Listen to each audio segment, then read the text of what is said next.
We're gonna need a bigger shelf. Hi, I'm Justin at Brady Joiner Bricks. As a recognized LEGO fan media ambassador, I have the opportunity to review a set occasionally and share all of the different pieces about what I loved about the set. This LEGO Ideas Jaws set is incredible and honestly is probably among my favorite sets for 2024. I loved building all of the details of the ship and of the shark, as well as this wonderful base, and it's really cool how there's multiple different ways that you can display everything. The set is LEGO Ideas 21350 and was designed originally by fan designer Johnny Campbell. Jaws is one of his favorite movies of all time, and he did a wonderful replica in his original design that translated beautifully to this final LEGO build.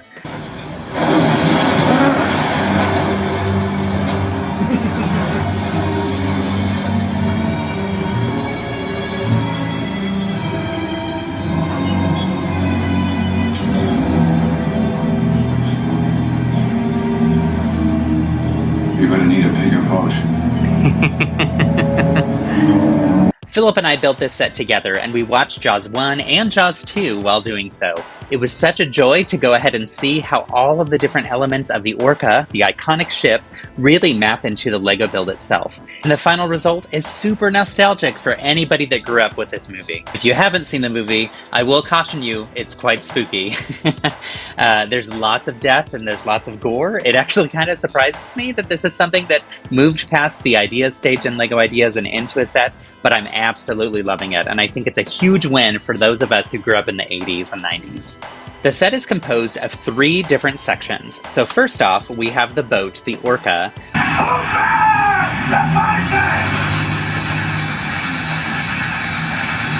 your head down, Steve. We're waiting. Get behind you again. No more water at all here. Round it. Who about you idiots? Starboard, ain't you watching it? Over there, neutral.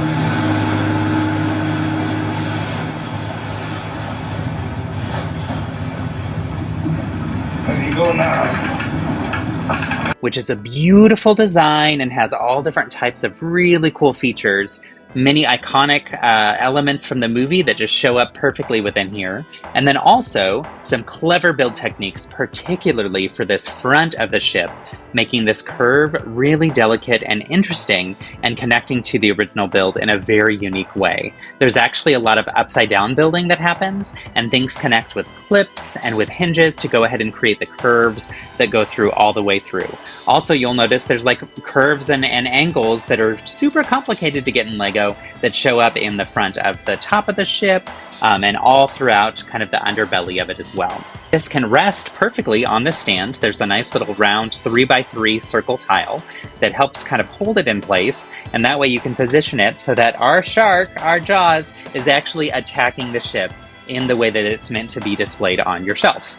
Alternatively, you can actually remove the ship and have that displayed separately, and you can remove the shark and have him displayed separately as well. So we've got this beautiful water base that's brick built and designed to go ahead and have the attack scene. It also features the iconic movie quote, "You're gonna need a bigger boat," just like what we see with all of the other sets that we've had. So the Jurassic Park set and many of the other sets that really feature something iconic from the movie. So another thing I love is the multiple ways of displaying this. So if your shelf doesn't really allow for all of this space, or if you just wanted it displayed separately and have the entire shark, that is an option too.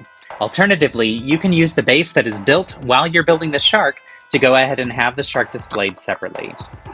You'll notice the clip on the front here matches up with a bar on the inside of the shark, and that allows you to go ahead and attach this like so. Yay! So now I get to have the shark on display all on its own, which honestly, I think is a beautiful piece altogether, and it's a wonderful sculpted build. I was super impressed with the sculpting of the shark. So many great NPU throughout. So one example here would be the microphone that's been used as the eyeball here for the shark, which is just perfect and really matches the shape of the shark face perfectly. The build itself is really impressive all around, but I was most impressed with the design of the shark. It's incredible to me that we're able to get a shark that can slightly open and close its mouth, Not close all the way, and that's okay. The reason I say it's okay is because ultimately to have these teeth and the tongue and every little bit and piece in there, the way that we want it to be shown so that it looks like it's attacking and jumping out of the water, you kind of need it to have an open mouth feature. And if we were to really build it in a way that could close the mouth, we might lose some of those features like the teeth, which are kind of important when you're looking at a shark. I love the sculpting in general all around. There's a lot of parts that we see from the Speed Champions lines that show up within the build of the shark itself, as well as within the model of the water too, which is great. Loving how those curved shapes and angles really help create the perfect look of what the shark is supposed to look like. The fin is a fantastic build, and something that is added on right at the end, which is such a nice little cap off to finish off the shark. And I really do love the stand itself. One thing that I think is really fun too with this stand is you'll notice that it's kind of like this rounded corners of a square piece as well. This shaping is really easy to do and is a fun technique. I've done some tutorials that show how to build a round disc using slightly smaller parts as well. And this uses a similar technique, but it alters it a little bit. So I encourage you to go ahead and try building this, look at the instructions, and see if you can figure out the difference between this model and the one that I built in my tutorial video. Really great ways to go ahead and use the bricks that you have in your own stash to create something like a stand for a sculpted figure, which is really, really clever. I'm loving the use of this kind of ribbed side piece over on the left and the right. It creates that perfect like gill structure around the sides of the shark, exactly what you'd want to see with the shark so that it looks very realistic. And I just think it was a fantastic design. Additionally, every time I look at this, I am thrown back to watching that adorable animation that was created for the LEGO social media campaign. So if you haven't seen it, I definitely recommend checking that out as well. It was super cute, and they did a great job taking a very scary movie and making it a little bit more palatable for families, because obviously LEGO is designed for people of all ages, not just for adults, even though obviously we're adults here, we love this in our house, and lots of people love these pop culture references. It's also important for things to stay kid-friendly too. I think the shark is quite menacing as well as kind of cute, so it's a nice blend of the two, which is fun. They've done a great job with the build in general, and I think that honestly the shark could be a standalone build all by itself. Really, really fantastic. Now let's take a look at the ship. As I moved this, you notice that this string just popped right off. That is one thing that I found a little bit frustrating with this set. It is not really attached here so much as it is just kind of resting over one of those Technic pieces. So it tends to actually slide off and fall off pretty regularly. There are two strings here, one on the right side and then one on the left side, and both of them are kind of attached in that same type of way. So that's one thing to note is I don't really see this as a play build. I see this more as a display build, which makes a lot of sense. It's also geared towards an older age of builder, and I think that a lot of these nostalgic sets are really designed more for display than they are for play. That said, just about every time I move the ship, one of these strings falls off, if not both of them. Another minor complaint that I have is we don't actually get a completed shark cage. So the cage that our character Hooper goes down into the water when he's actually looking for the shark and trying to capture it is represented only by two of these parts. So I do like that there's the nod to that cage that'll show up later in the future in the movie, but I do wish that there was a way that you could have a completely built cage that you could put our little Matt Hooper into and have it go down into the water as well.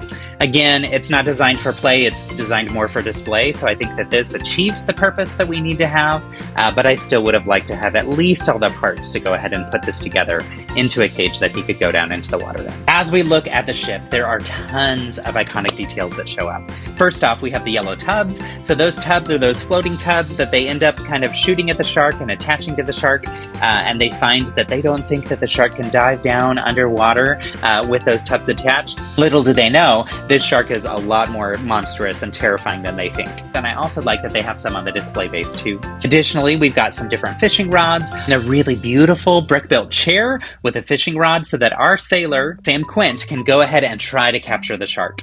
Additionally, we've got this beautiful mast and really interesting brick building techniques, lots of Technic parts that are kind of thrown throughout. Some of them are for visual purposes, like the mast itself, and other parts are actually for technical ability, like you see here in the stand with jaws, and then also some within the ship itself. Also, we've got all different types of NPUs. So we've got this little piece here. It's a brand new piece to me. It might be a new piece in general, but it looks like it's a tiny little hat. And this hat could actually go on a friend's character, which I think is fun. This is used up here. We've got spears. There's even an entire level of the ship that can be taken off so that you can look inside and see all of the fantastic details. What's interesting to me is some of the stickers, which are great stickers, end up being hidden within this interior area. So you don't actually see them for the most part when everything's put together the way that it's supposed to be. I like all the different brick built features though, and as we were watching the movie, it was really fun to pause and point out, hey, that's the very front of the ship. That's really cool to see how they made this really slender and narrow, just like it is in the movie. Also, check out the way that the ladder works. That's also something that I thought was really clever. So that's using Bo Peep's crook. So Bo Peep from Toy Story, in the Toy Story model, she's actually got a light blue crook. But in this set, we've got two in that light bluish gray, and those attached to create a very slender and narrow ladder. We also have life preservers, buckets, all different types of things that you would see on a ship, of course. Now, I'd be remiss if I didn't talk about the three iconic characters that we get in this set. We have our friend, Police Chief Martin Brody. Very iconic character, obviously from films 1 and 2. We also have marine biologist Mad Hooper. And I love the hairpiece used for Mad Hooper, with the hair sticking out underneath that perfect beanie. Also, the coloring of their clothes and everything is great. With Mad Hooper, we see some fantastic jeans. I'd love to get many copies of those. Those would be great for sig figs. With Captain Brody, we also see some printed legs. Now, our third character doesn't have printed legs. That's one complaint I have. I think they could have done a little bit better there, maybe give him some jeans as well. But this is Sam Quint, our sailor. And he looks just like the character from the movie, which I think is fantastic. You'll notice Sam Quint only has one face. I wish there was a way for them to make a second face, and I wish it could be a face that might be used from an iconic scene where the shark might actually be nibbling a little bit on our little friend here. That said, because he's got a hat on, it's not really possible to have two different faces because hats don't cover the backside of the head. So I get why they only included one. However, with Mad Hooper, we get two faces. We see his open mouth with the little gap between his teeth and his smile, and then on the other side we see a much more serious face. Also, I like this little brick-built bag that they created for him. Such a clever, different part usage that we haven't seen before. And then, of course, with Captain Brody, we also have two faces. One has his glasses on, the other has a super smirky little face where he's just kind of happy-go-lucky. And as we watched the movie, we saw all of these expressions show up on all of the characters. The set also comes with some new parts. So some of the new parts that we saw, we've got this flag at the top of the build. This flag is also in some of the new Lego Friends sets. We also got some new bracket pieces. So we now have a 1x6 wide bracket piece that has 2 studs tall. Check this part out. It is used all throughout the boat, and there's many that come in this set, so great for parting out if people wanted to part it out. Additionally, we get some medium nougat hot dogs, and I think these are super funny. They actually look to me like uncooked hot dogs, which might be useful in some other types of food dishes or whatever too, right? So there's some silly builds that you could do with that as well, but I like that it's used here perfectly to go ahead and create this little railing, which is super fun, and a nice little clever design. And then, like I mentioned, there are some different sloped and angled pieces that come from the Speed Champions line for the most part.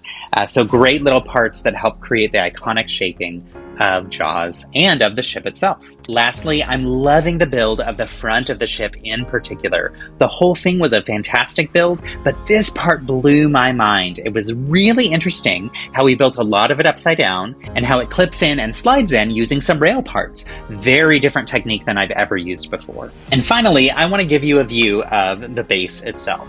This can be displayed on this base where the ship is coming off the base and the shark is jumping out of the water. It makes it a quite wide display though, so it may not work perfectly for your shelf. And I like that there are alternate options for displaying the set. That said, they did a great job using these dark navy parts and also the white parts to create different splashes within the water and make it look very rugged, as if the sea is going nuts around this shark that's attacking the ship. So let me show you once again how the shark attaches. If you take the shark, I would grab it by the head, hold underneath, holding these white parts down below, and then you can pull, and it simply removes. So that whole section is removed. This part here is designed to have angled jumping out of the water, and you can go ahead and put the shark in, and it clips on using 2 studs on a jumper plate. Really easy to do, which I love. It makes it very easy to swap between the 2 different designs and 2 different displays. Oh, here we go again. And like I said, on the bottom of the ship, there is a triangle-shaped hole, and that hole goes over this round tile in the corner. That way the ship can rest on the display itself, and then you can go ahead and rotate it a little bit so that it looks like the shark is attacking the ship. Oh, there we go again. So this is exactly the problem I was talking about. This string keeps coming undone. Okay, there. All set. So now we have the final display with the shark jumping out of the water, just about to take a bite of the ship, which is super fun. Then we'll want to have our characters. So we've got Sam Quint on the ship itself, right in front of the shark, because you might know what happens right after that. We have Captain Brody on top up here, yelling, "Hey, look out, shark!" And then we also have Matt Hooper, of course, over here on the front of the ship.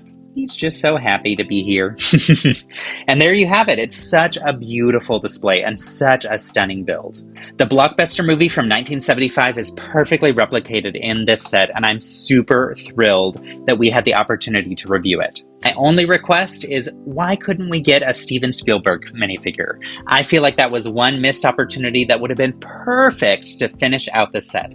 This set is LEGO Ideas 21350, will be available August 3rd through 5th for LEGO Insiders, which anybody can be a LEGO Insider. All you have to do is sign up online and you can earn points towards future purchases. Or you can wait until August 6th when it's available to everybody else. The price is $149.99 US dollars or $249.99 Australian dollars. The set has nearly 1,500 parts, 3 iconic minifigures, although it should have 4. I really wish we had that Steven Spielberg. There's instructions to go ahead and build 2 different types of displays, and is a really fantastic set overall. And I have to say, I strongly recommend this set. It is by far one of my favorite builds of 2024. So what do you think? Is this a day 1 purchase for you? Let me know in the comments. And that wraps up my review of LEGO Ideas Jaws. Thanks so much for joining. I'd love it if you could like and subscribe to help support my channel. And as always, build kindness.